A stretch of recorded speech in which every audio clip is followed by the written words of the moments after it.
Dear students, welcome. Our today's topic is classical conditioning theory of learning. ਅਸੀਂ learning ਦੀ ਜਿਹੜੀ theory ਆ ਉਹ ਕਰ ਰਹੇ ਹਾਂ। Classical conditioning theory of learning was put forward by Russian psychologist Ivan Pavlov. ਜਿਹੜਾ Russian psychologist ਸੀ Ivan ਪੈਵਲੋਵ, ਉਸ ਦੁਆਰਾ ਇਹ ਥਿਊਰੀ ਪ੍ਰਯੋਗ ਦੇ ਵਿੱਚ ਲਿਆਂਦੀ ਗਈ ਸੀ। ਇਹਨਾਂ ਦਾ ਜਿਹੜਾ ਟਾਈਮ ਪੀਰੀਅਡ ਹੈ ਉਹ ਹੈ 1849 ਤੋਂ ਲੈ ਕੇ 1936 ਤੱਕ। 1904 ਦੇ ਵਿੱਚ ਇਹਨਾਂ ਨੂੰ ਜਿਹੜਾ ਨੋਬਲ ਪ੍ਰਾਈਜ਼ ਉਹ ਵੀ ਮਿਲਿਆ ਸੀ। There are various names of this theory. ਇਸ ਥਿਊਰੀ ਦੇ ਹੋਰ ਵੀ ਕਈ ਨਾਂ ਨੇ। ਪਹਿਲਾ ਹੈ ਪੈਵਲੋਵੀਅਨ ਕੰਡੀਸ਼ਨਿੰਗ ਥਿਊਰੀ, ਦੂਸਰਾ ਕੰਡੀਸ਼ਨਡ ਰਿਫਲੈਕਸ ਥਿਊਰੀ, ਫਿਰ conditioned response theory, substitution of response theory, respondent conditioning, S type conditioning, S R associationistic theory. ਇਹ ਸੀ ਇਸ ਥਿਊਰੀਜ਼ ਦੇ ਨਾਂ। ਮੀਨਸ ਕਿ ਕਿਸੇ ਵੀ ਨਾਮ ਦੇ ਨਾਲ ਜਿਹੜਾ ਇਹ ਤੁਹਾਨੂੰ ਕੁਐਸਚਨ ਹੈ ਉਹ ਪੇਪਰ ਦੇ ਵਿੱਚ ਆ ਸਕਦਾ ਹੈ। ਅਕੋਰਡਿੰਗ ਟੂ ਦਿਸ ਥਿਊਰੀ, ਇਸ ਥਿਊਰੀ ਦੇ ਅਨੁਸਾਰ ਕੀ ਹੈ, ਮਤਲਬ ਸਭ ਤੋਂ ਪਹਿਲਾਂ ਅਸੀਂ ਗੱਲ ਕਰਾਂਗੇ ਕਿ ਥਿਊਰੀ ਹੈ ਕੀ। ਲਰਨਿੰਗ ਟੇਕਸ ਪਲੇਸ ਬਾਈ ਕੰਡੀਸ਼ਨਿੰਗ। ਜਿਹੜਾ ਸਿੱਖਣ ਹੈ ਉਹ ਕੰਡੀਸ਼ਨਿੰਗ ਦੁਆਰਾ ਹੁੰਦਾ ਹੈ। ਕਿਸੇ ਵੀ ਤਰ੍ਹਾਂ ਦਾ ਅਸੀਂ ਕੁਝ ਲਰਨ ਕਰ ਰਹੇ ਹਾਂ ਤਾਂ ਉਹ ਕੰਡੀਸ਼ਨਿੰਗ ਦੁਆਰਾ ਹੁੰਦਾ ਹੈ। Conditioning implies the attachment or association of original response with the new artificial stimuli. ਇੱਕ original response ਹੁੰਦਾ ਹੈ ਤੇ ਇੱਕ artificial।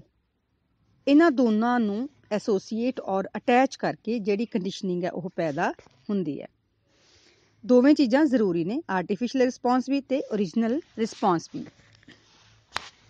ਇਨ ਅਦਰ ਵਰਡ, ਸਿੰਪਲ ਸ਼ਬਦਾਂ ਦੇ ਵਿੱਚ ਅਸੀਂ ਕੀ ਕਹਿ ਸਕਦੇ ਹਾਂ? Conditioning means modification of innate or natural response. Natural response ਜਾਂ innate ਜਿਹੜਾ ਅੰਦਰੋਂ ਹੁੰਦਾ ਹੈ ਬੱਚੇ ਦੇ, ਉਹਨਾਂ ਦੇ ਵਿੱਚ ਮੋਡੀਫਿਕੇਸ਼ਨ ਕਰਨੇ ਨੂੰ ਕਹਿੰਦੇ ਨੇ ਕੰਡੀਸ਼ਨਿੰਗ। Experiment on conditioning. ਹੁਣ ਅਸੀਂ ਗੱਲ ਕਰਾਂਗੇ ਕਿ ਕਿਹੜੇ ਜਿਹੜੇ ਐਕਸਪੈਰੀਮੈਂਟਸ ਨੇ ਉਹ ਕੀਤੇ ਗਏ ਨੇ ਇਸ ਥਿਊਰੀ ਦੇ ਨਾਲ ਸੰਬੰਧਿਤ ਨੇ, ਜਿਹੜੇ ਜਿਨ੍ਹਾਂ ਦੇ ਬੇਸ 'ਤੇ ਇਸ ਥਿਊਰੀ ਨੂੰ ਅੱਗੇ ਰੈਡੀ ਕੀਤਾ ਗਿਆ ਪ੍ਰੋਪਰਲੀ। ਦੋ ਐਕਸਪੈਰੀਮੈਂਟਸ ਦੀ ਅਸੀਂ ਗੱਲ ਕਰਾਂਗੇ। ਸਭ ਤੋਂ ਪਹਿਲਾਂ ਅਸੀਂ ਗੱਲ ਕਰਾਂਗੇ ਜਿਹੜੇ ਦੋ ਐਕਸਪੈਰੀਮੈਂਟਸ ਦਿੱਤੇ ਨੇ ਉਹ ਹੈ ਵਾਈ ਪੈਵਲੋਵ ਐਂਡ ਵਾਟਸਨ। ਇੱਕ ਇਵਾਨ ਪੈਵਲੋਵ ਨੇ ਦਿੱਤਾ, ਇੱਕ ਵਾਟਸਨ ਨੇ।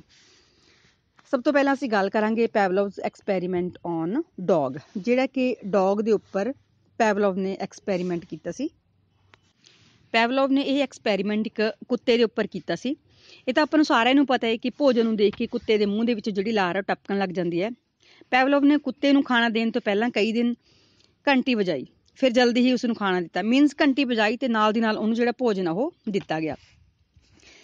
ਇਹ ਜਿਹੜਾ ਪ੍ਰੋਸੈਸ ਆ ਉਹਨੇ ਕਾਫੀ ਦਿਨ ਕੰਟੀਨਿਊ ਕੀਤਾ ਤੇ ਉਹਨੇ ਨੋਟ ਕੀਤਾ ਕਿ ਜਦੋਂ ਵੀ ਕੁੱਤੇ ਨੂੰ ਘੰਟੀ ਵੱਜਣ ਤੋਂ ਬਾਅਦ ਭੋਜਨ ਦਿੱਤਾ ਜਾਂਦਾ ਸੀ ਤਾਂ ਉਸਦੇ ਕੰਨ ਖੜੇ ਹੋ ਜਾਂਦੇ ਸੀ ਤੇ ਉਹਦੇ ਮੂੰਹ ਦੇ ਵਿੱਚੋਂ ਜਿਹੜੀ ਲਾਰ ਹੈ ਉਹ ਟਪਕਣ ਲੱਗਦੀ ਸੀ।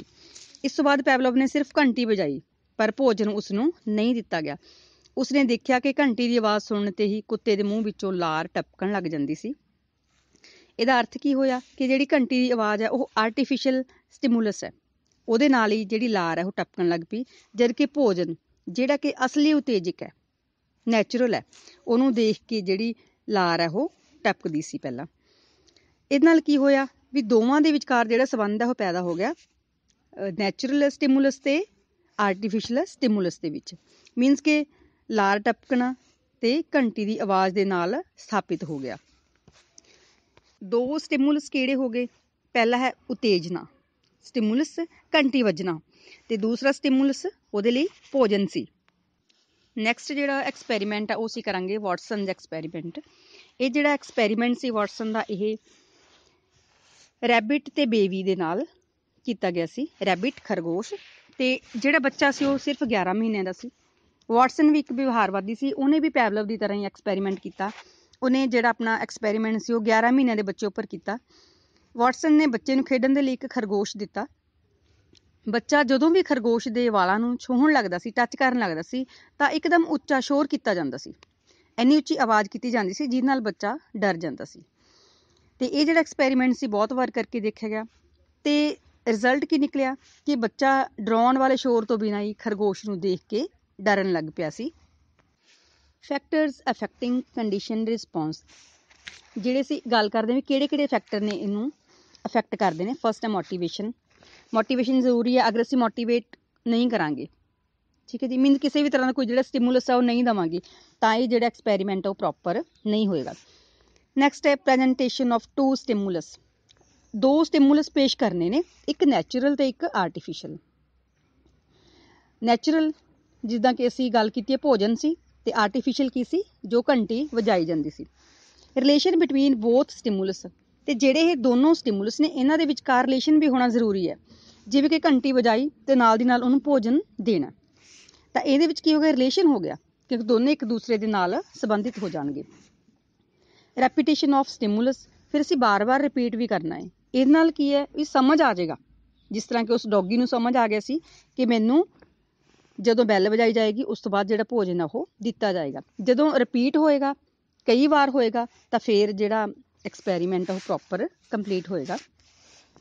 ਕੰਟਰੋਲ ਔਨ ਐਕਸਟਰਨਲ ਸਟਿਮੂਲਸ, ਬਾਹਰੋਂ ਕਿਸੇ ਵੀ ਤਰ੍ਹਾਂ ਦਾ ਜਿਹੜਾ ਕੋਈ ਵੀ ਹੋਰ ਸਟਿਮੂਲਸ ਹੈ ਉਹ ਉਹਦੇ ਉੱਪਰ ਕੰਟਰੋਲ ਹੋਣਾ ਜ਼ਰੂਰੀ ਹੈ। ਜਿਵੇਂ ਕਿ ਘੰਟੀ ਵਜਾਉਣੀ ਹੈ, ਅਗਰ ਕਿਸੇ ਤਰ੍ਹਾਂ ਦਾ ਕੋਈ ਹੋਰ ਰੌਲਾ ਰੱਪਾ, ਕੋਈ ਹੋਰ ਸ਼ੋਰ ਸ਼ਰਾਬਾ ਹੋਏਗਾ, ਤਾਂ ਉਹਦੇ ਨਾਲ ਜਿਹੜਾ ਐਕਸਪੈਰੀਮੈਂਟ ਉਹਦੇ ਉੱਪਰ ਇਫੈਕਟ ਪਏਗਾ। ਕਿਉਂਕਿ ਅਸੀਂ ਨੇ ਕੀ ਕਰਨਾ ਹੈ, ਜਿਹੜੇ ਐਕਸਟਰਨਲ ਸਟਿਮੂਲਸ ਨੇ, ਬਾਹਰੋਂ ਹੋਰ ਕੋਈ ਆਵਾਜ਼ਾਂ ਆ ਰਹੀਆਂ ਨੇ, ਅਸੀਂ ਉਹਨਾਂ ਨੂੰ ਕੰਟਰੋਲ ਕਰਨਾ ਹੈ। ਇੰਟੈਲੀਜੈਂਸ, ਹੁਣ ਐਨੀਮਲਸ ਤੇ ਜਿਹੜੇ ਹਿਊਮਨ ਬੀਇੰਗ ਨੇ ਉਹਨਾਂ ਦੇ ਵਿੱਚ ਫਰਕ ਹੈ, ਬਟ ਸਮਝਦੇ ਤਾਂ ਐਨੀਮਲਸ ਵੀ ਨੇ। ਇਸ ਕਰਕੇ ਪਹਿਲਾਂ ਦੇਖਣਾ ਹੈ ਵੀ ਉਹ ਕਿੰਨਾ ਇੰਟੈਲੀਜੈਂਟ। ਅਗਰ ਅਸੀਂ ਬੱਚਾ ਬਹੁਤ ਜ਼ਿਆਦਾ ਇੰਟੈਲੀਜੈਂਟ ਹੈ, ਉਹਦੇ ਉੱਪਰ ਐਕਸਪੈਰੀਮੈਂਟ ਕਰਾਂਗੇ ਤਾਂ ਬੱਚਾ ਬਹੁਤ ਜਲਦੀ ਹੀ ਸਮਝ ਲਏਗਾ। ਮੈਂਟਲ ਹੈਲਥ ਦੇ ਉੱਪਰ ਵੀ ਡਿਪੈਂਡ ਕਰਦਾ ਹੈ। ਅਗਰ ਬੱਚਾ ਮੈਂਟਲੀ ਥੋੜ੍ਹਾ ਪ੍ਰੋਬਲਮ ਵਾਲਾ ਹੈ ਤਾਂ ਉਹ ਬੱਚੇ ਨੂੰ ਕਾਫੀ ਵਾਰ ਇਹ ਕਰਨ ਤੋਂ ਰਿਪੀਟ ਕਰਨ 'ਤੇ ਹੀ ਉਹ ਸਮਝੇਗਾ। ਇਮੀਡੀਏਸੀ, ਲਗਾਤਾਰਤਾ ਵੀ ਹੋਣੀ ਜ਼ਰੂਰੀ ਹੈ। ਇਮੀਡੀਏਟਲੀ ਕਰਨਾ ਅਸੀਂ ਨੇ, ਨਾਲ ਦੀ ਨਾਲ ਹੀ ਕਰਨਾ ਹੈ। ਜਿਵੇਂ ਘੰਟੀ ਵਜਾਈ ਤੇ ਉਹਨੂੰ ਭੋਜਨ ਨਾਲ ਦੀ ਨਾਲ ਦਿੱਤਾ ਜਾਵੇ। ਏਜ ਵੀ ਬਹੁਤ ਮੈਟਰ ਕਰਦੀ ਹੈ। ਅਗਰ ਅਸੀਂ ਐਕਸਪੈਰੀਮੈਂਟ ਕਿਸੇ ਵੱਡੇ ਬੱਚੇ 'ਤੇ ਕਰ ਰਹੇ ਹਾਂ ਤਾਂ ਉਹ ਇਹਨੂੰ ਜਲਦੀ ਕਲੀਅਰ ਕਰ ਲਏਗਾ, ਸਮਝ ਜਾਏਗਾ ਕਨਸੈਪਟ ਨੂੰ, ਬਟ ਜੇਕਰ ਬੱਚਾ ਛੋਟਾ ਹੈ ਉਹਨੂੰ ਹੌਲੀ ਹੌਲੀ ਕਰਨਾ ਪਏਗਾ। Strength of unconditioned response, strength means ਤਾਕਤ ਵਾਲਾ ਹੋਣਾ ਚਾਹੀਦਾ ਹੈ, ਜ਼ੋਰ ਹੋਵੇ ਉਹਦੇ ਵਿੱਚ। ਅਗਰ ਅਸੀਂ ਬੈਲ ਹੌਲੀ ਵਜਾ ਰਹੇ ਹਾਂ ਤਾਂ ਉਸ ਡੌਗੀ ਨੂੰ ਨਹੀਂ ਸੁਣਾਈ ਦੇਗੀ। ਇਸ ਕਰਕੇ ਜਿਹੜੀ ਸਟਰੈਂਥ ਹੈ ਉਹ ਵੀ ਹੋਣੀ ਜ਼ਰੂਰੀ ਹੈ। ਹੁਣ ਅਸੀਂ ਗੱਲ ਕਰਾਂਗੇ educational implications of classical conditioning theory. Education ਦੇ ਵਿੱਚ ਇਹਦੀ ਜਿਹੜੀ ਵਰਤੋਂ ਹੈ ਉਹ ਕਿਵੇਂ ਹੁੰਦੀ ਹੈ ਤੇ ਕੀ ਕੀ ਉਹਦੇ ਬੈਨੀਫਿਟਸ ਹੋਣਗੇ। ਫਸਟ ਹੈ ਲੈਂਗੁਏਜ ਲਰਨਿੰਗ। ਅਸੀਂ ਕੋਈ ਵੀ ਲੈਂਗੁਏਜ ਸਿਖਾਉਣੀ ਹੈ ਤਾਂ ਅਸੀਂ ਇਸ ਥਿਊਰੀ ਦੇ ਅਕੋਰਡਿੰਗ ਬੱਚਿਆਂ ਨੂੰ ਸਿਖਾ ਸਕਦੇ ਹਾਂ, ਕਿਉਂਕਿ ਸਾਨੂੰ ਬਾਰ-ਬਾਰ ਰਿਪੀਟ ਕਰਨ ਦੀ ਜ਼ਰੂਰਤ ਪਏਗੀ। ਕਨਸੈਪਟ ਫਾਰਮੇਸ਼ਨ, ਕੋਈ ਅਸੀਂ ਨੇ ਜਿਹੜਾ ਕਨਸੈਪਟ ਹੈ ਉਹ ਸਿਖਾਉਣਾ ਹੈ ਬੱਚੇ ਨੂੰ, ਤਾਂ ਜਿਹੜੀ ਕਲਾਸੀਕਲ ਕੰਡੀਸ਼ਨਿੰਗ ਥਿਊਰੀ ਹੈ ਇਹਦੇ ਬੇਸ 'ਤੇ ਅਸੀਂ ਜਲਦੀ ਸਿਖਾ ਸਕਦੇ ਹਾਂ ਅਤੇ ਬੱਚਾ ਜਲਦੀ ਸਿੱਖ ਸਕਦਾ ਹੈ। Theory of reward and punishment, ਇਹਦੇ ਨਾਲ ਕੀ ਹੋਏਗਾ, ਅਸੀਂ ਬੱਚੇ ਨੂੰ ਰਿਵਾਰਡ ਦੇਣਾ ਹੈ ਜਾਂ ਪਨਿਸ਼ਮੈਂਟ ਦੇਣੀ ਹੈ। ਬੱਚੇ ਜਦੋਂ ਬਾਰ-ਬਾਰ ਉਹ ਕੰਮ ਕਰਨ ਦੇ ਲਈ ਦਿੱਤਾ ਜਾਏਗਾ, ਅਗਰ ਬੱਚਾ ਸਹੀ ਤਰੀਕੇ ਨਾਲ ਕਰ ਰਿਹਾ ਤਾਂ ਉਹਨੂੰ ਰਿਵਾਰਡ, ਜੇਕਰ ਬੱਚਾ ਵਿੱਚੋਂ ਕੁਛ ਮਿਸਟੇਕ ਕਰਦਾ ਹੈ ਤਾਂ ਉਹਨੂੰ ਜਿਹੜੀ ਪਨਿਸ਼ਮੈਂਟ ਆ ਉਹ ਥੋੜ੍ਹੀ ਬਹੁਤ ਦਿੱਤੀ ਜਾ ਸਕਦੀ ਹੈ। ਫਾਰਮੇਸ਼ਨ ਆਫ ਐਟੀਟਿਊਡਸ ਐਂਡ ਸੈਂਟੀਮੈਂਟਸ, ਅਸੀਂ ਬੱਚਿਆਂ ਦੇ ਜਿਹੜੇ ਐਟੀਟਿਊਡਸ ਨੇ ਉਹ ਵੀ ਵਧੀਆ ਫਾਰਮੇਟ ਕਰ ਸਕਦੇ ਹਾਂ, ਉਹਨਾਂ ਦੀ ਫਾਰਮੇਸ਼ਨ ਕਰ ਸਕਦੇ ਹਾਂ। ਮੀਨਸ ਕਿ ਬੱਚਿਆਂ ਦੇ ਐਟੀਟਿਊਡਸ ਨੂੰ ਅਸੀਂ ਇੰਪਰੂਵ ਕਰ ਸਕਦੇ ਹਾਂ। ਫਾਰਮੇਸ਼ਨ ਆਫ ਗੁੱਡ ਹੈਬਿਟਸ, ਅਸੀਂ ਬੱਚਿਆਂ ਦੀਆਂ ਜਿਹੜੀਆਂ ਆਦਤਾਂ ਨੇ ਉਹਨਾਂ ਨੂੰ ਵੀ ਸੁਧਾਰ ਸਕਦੇ ਹਾਂ ਅਤੇ ਜਿਹੜੀਆਂ ਨਵੀਆਂ ਆਦਤਾਂ ਨੇ ਉਹਨਾਂ ਦੇ ਵਿੱਚ ਅੱਛੀਆਂ ਆਦਤਾਂ ਉਹ ਡਿਵੈਲਪ ਕਰ ਸਕਦੇ ਹਾਂ। Elimination of negative attitudes and bad habits, ਅਸੀਂ ਜਿਹੜੀਆਂ ਬੱਚਿਆਂ ਦੇ ਨੈਗੇਟਿਵ ਐਟੀਟਿਊਡਸ ਨੇ ਅਤੇ ਬੈਡ ਹੈਬਿਟਸ ਨੇ ਉਹਨਾਂ ਦਾ ਖਾਤਮਾ ਕਰ ਸਕਦੇ ਹਾਂ। ਐਲੀਮੀਨੇਸ਼ਨ ਆਫ ਸੁਪਰਸਟੀਸ਼ੀਅਨਸ ਐਂਡ ਫੋਬੀਆਜ਼, ਬੱਚਿਆਂ ਦੇ ਅੰਦਰ ਜਿਹੜੇ ਕੋਈ ਵਹਿਮ ਭਰਮ ਹੁੰਦੇ ਨੇ, ਡਰ ਹੁੰਦੇ ਨੇ, ਅਸੀਂ ਉਹਨਾਂ ਦਾ ਇਸ ਥਿਊਰੀ ਦੇ ਦੁਆਰਾ ਜਿਹੜਾ ਖਾਤਮਾ ਉਹ ਕਰ ਸਕਦੇ ਹਾਂ। Liking and disliking for teacher and subject, ਇਹਦੇ ਨਾਲ ਅਸੀਂ ਬੱਚਾ ਕਿਹੜੇ ਟੀਚਰ ਨੂੰ ਜਾਂ ਕਿਹੜੇ ਸਬਜੈਕਟ ਨੂੰ ਲਾਈਕ ਕਰਦਾ ਜਾਂ ਡਿਸਲਾਈਕ ਕਰਦਾ ਉਹ ਵੀ ਪਤਾ ਕਰ ਸਕਦੇ ਹਾਂ। ਪ੍ਰਿੰਸੀਪਲਸ ਆਫ ਐਸੋਸੀਏਸ਼ਨ, ਜਿਹੜਾ ਸੰਬੰਧ ਦਾ ਸਿਧਾਂਤ ਹੈ ਇਹਦੇ ਵਿੱਚ ਉਹ ਵੀ ਕਲੀਅਰ ਹੁੰਦਾ ਹੈ।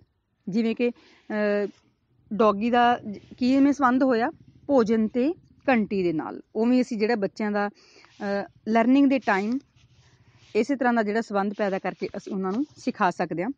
ਰੈਪੀਟੀਸ਼ਨ, ਪ੍ਰੈਕਟਿਸ, ਬਾਰ-ਬਾਰ ਜਿਹੜੀ ਰੈਪੀਟੀਸ਼ਨ ਹੈ ਜਦੋਂ ਪ੍ਰੈਕਟਿਸ ਹੋਏਗੀ ਤਾਂ ਉਹ ਇਸ ਥਿਊਰੀ ਦੇ ਅੰਡਰ ਹੀ ਆਏਗਾ ਕਿ ਬਾਰ-ਬਾਰ ਬੱਚੇ ਨੂੰ ਕੰਮ ਕਰਨ ਦੇ ਲਈ ਦਿੱਤਾ ਜਾ ਰਿਹਾ, ਬੱਚਾ ਪ੍ਰੈਕਟਿਸ ਕਰ ਰਿਹਾ ਅਤੇ ਉਹਦੇ ਅਕੋਰਡਿੰਗ ਜਿਹੜੀ ਉਹਦੀ ਲਰਨਿੰਗ ਹੈ ਉਹ ਪੋਸੀਬਲ ਹੋ ਜਾਏਗੀ। Use of audio visual AIDS, ਇਹਦੇ ਨਾਲ ਅਸੀਂ ਜਿਹੜੀਆਂ ਆਡੀਓ ਵਿਜ਼ੂਅਲ ਏਡਸ ਨੇ ਉਹ ਪ੍ਰੋਪਰ ਯੂਜ਼ ਕਰਕੇ ਬੱਚੇ ਨੂੰ ਸਹੀ ਤਰੀਕੇ ਨਾਲ ਜਿਹੜੀ ਲਰਨਿੰਗ ਹੈ ਉਹ ਕਰਵਾ ਸਕਦੇ ਹਾਂ।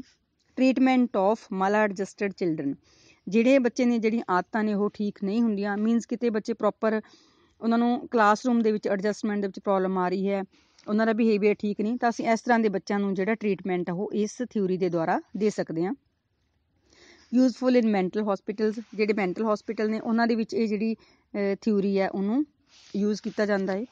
ਯੂਜ਼ਫੁਲ ਇਨ ਐਡਜਸਟਮੈਂਟ, ਕਿਸੇ ਵੀ ਤਰ੍ਹਾਂ ਦੀ ਜਿਹੜੀ ਐਡਜਸਟਮੈਂਟ ਦੇ ਵਿੱਚ ਅਗਰ ਪ੍ਰੋਬਲਮ ਆ ਰਹੀ ਹੈ ਤਾਂ ਅਸੀਂ ਇਸ ਥਿਊਰੀ ਨੂੰ ਬੱਚੇ ਦੇ ਉੱਪਰ ਅਪਲਾਈ ਕਰਕੇ ਉਹਦੀ ਜਿਹੜੀ ਐਡਜਸਟਮੈਂਟ ਆ ਉਹ ਸਹੀ ਕਰਵਾ ਸਕਦੇ ਹਾਂ। Progress of culture and civilisation, ਅਸੀਂ ਜਿਹੜਾ ਸਾਡਾ ਪੁਰਾਣਾ ਕਲਚਰ ਹੈ ਅਤੇ ਸਿਵਲਾਈਜੇਸ਼ਨ ਹੈ ਉਹਦੀ ਵੀ ਜਿਹੜੀ ਪ੍ਰੋਗਰੈਸ ਹੈ ਉਹ ਇਸ ਥਿਊਰੀ ਦੇ ਬੇਸ 'ਤੇ ਕਰ ਸਕਦੇ ਹਾਂ। ਡੀਅਰ ਸਟੂਡੈਂਟਸ, ਅੱਜ ਲਈ ਇੰਨਾ ਹੀ। ਮੈਨੂੰ ਉਮੀਦ ਹੈ ਕਿ ਤੁਹਾਨੂੰ ਜਿਹੜਾ ਟੌਪਿਕ ਹੈ ਵਧੀਆ ਤਰੀਕੇ ਨਾਲ ਸਮਝ ਆ ਗਿਆ ਹੋਵੇਗਾ। Stay connected with us for more videos. Thanks for watching.